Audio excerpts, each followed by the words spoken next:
पाकिस्तान बन गया है भारत के लिए एक बड़ा सरदर्द।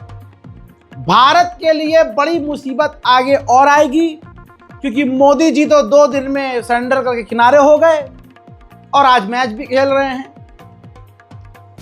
आप देशभक्ति देखो इस आदमी की, कि जो कह रहा था भाई बहनों मेरे जिस्म में लहू नहीं गरम सिंह, वो ठंडा हो गया है।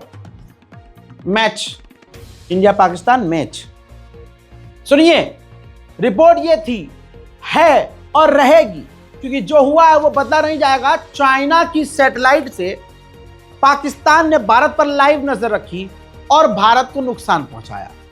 क्लियर है।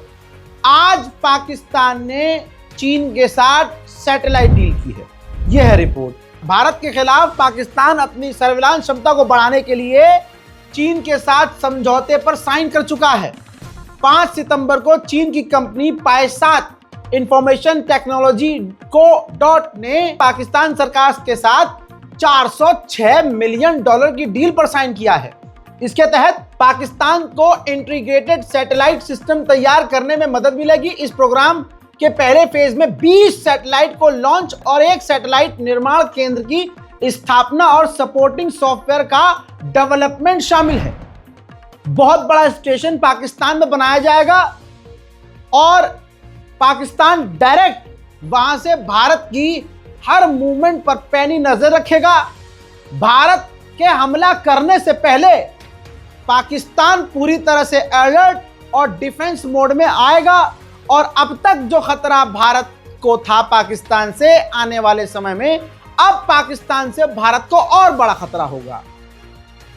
और उसी चाइना से हाथ मिला कर आए हैं मोदी। देशभक्त हैं कितने बड़े मोदी, ये भाजपा और भजपिल्ले कितने बड़े देशभक्त हैं।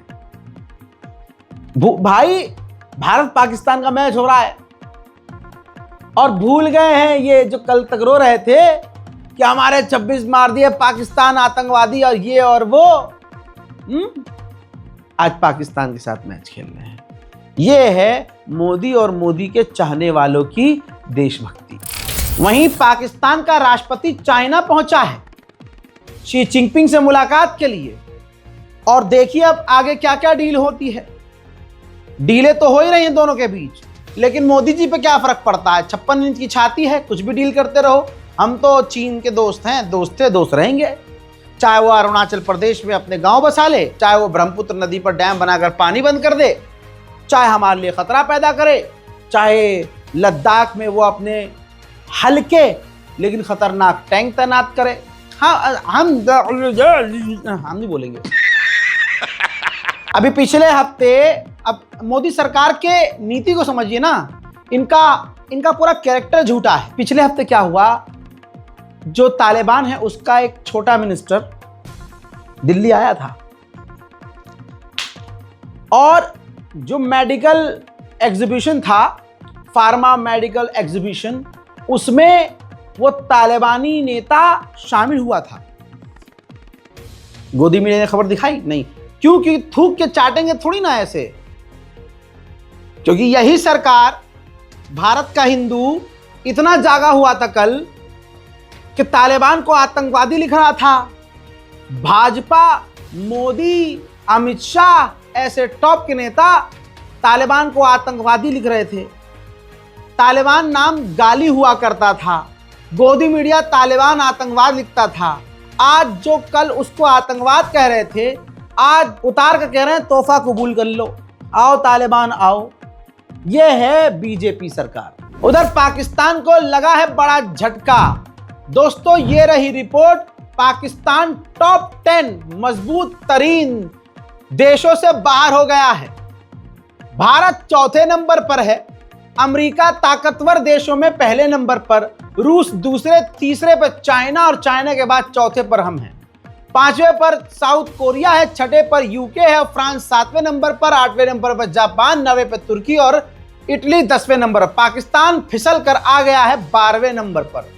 अब पाकिस्तान भले ही कहता रहे कि अरे ये रिपोर्ट तो ऐसी ही है वैसी ही है, हमारी सेना ऐसी है हमारी सेना वैसी है, हम यूं कर देंगे, हम, अरे भाई तुम पहले बाढ़ पर ध्यान दो। उधर ताइवान के आसपास उथल पुथल तो हो ही रही थी। लीजिए अब क्या कर दिया चाइना ने, चाइना ने अपने एयरक्राफ्ट कैरियर और युद्धपोत को ताइवान के करीब तैनात कर दिया है उस इलाके पर नजर रखने के लिए कि ताइवान के आसपास से किन किन देशों के जहाज, वेसल, युद्धपोत, एयरक्राफ्ट कैरियर गुजर रहे हैं। उधर चाइना से किलस तो ऑस्ट्रेलिया भी गया है, तो ऑस्ट्रेलिया ने ऐलान किया है कि वो $8 बिलियन खर्च करके न्यूक्लियर सबमरीन स्टेशन बनाएगा।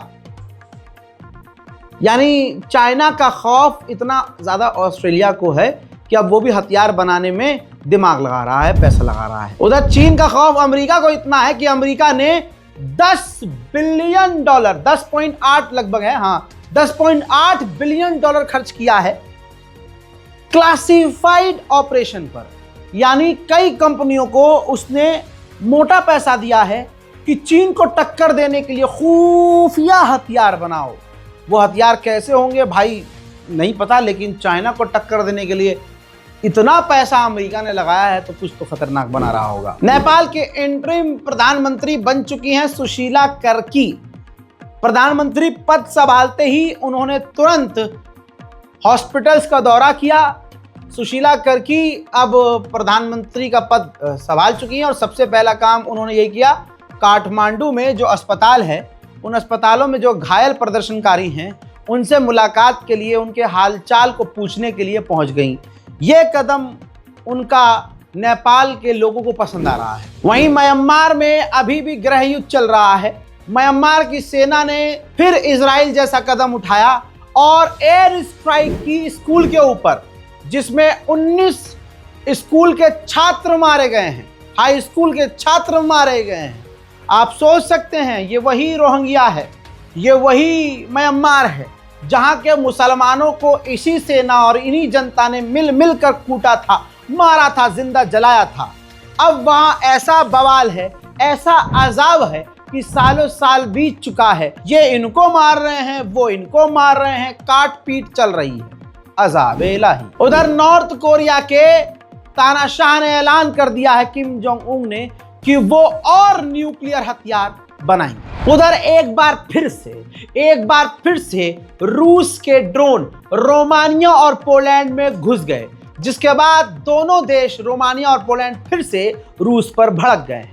हालांकि रशिया का कहना है कि यह गलती है।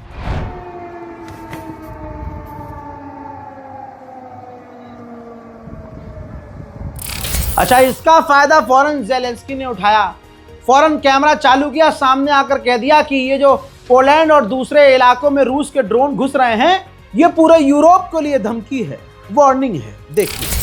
Бажаю здоров'я, шановні українці, українки. Сьогодні вже провів нараду з секретарем Ради національної безпеки і оборони Рустемом Умєровим за підсумками ставки, те, що стосується дронів, та за підсумками наших домовленостей цих тижнів з партнерами. Активний час, багато рішень, треба, щоб все повністю спрацювало.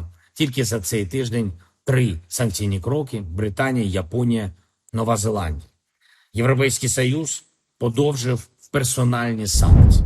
उधर रशिया और बेलारूस दोनों ही दोस्त, दोनों ही पड़ोसी हवा में ड्रिल कर रहे हैं।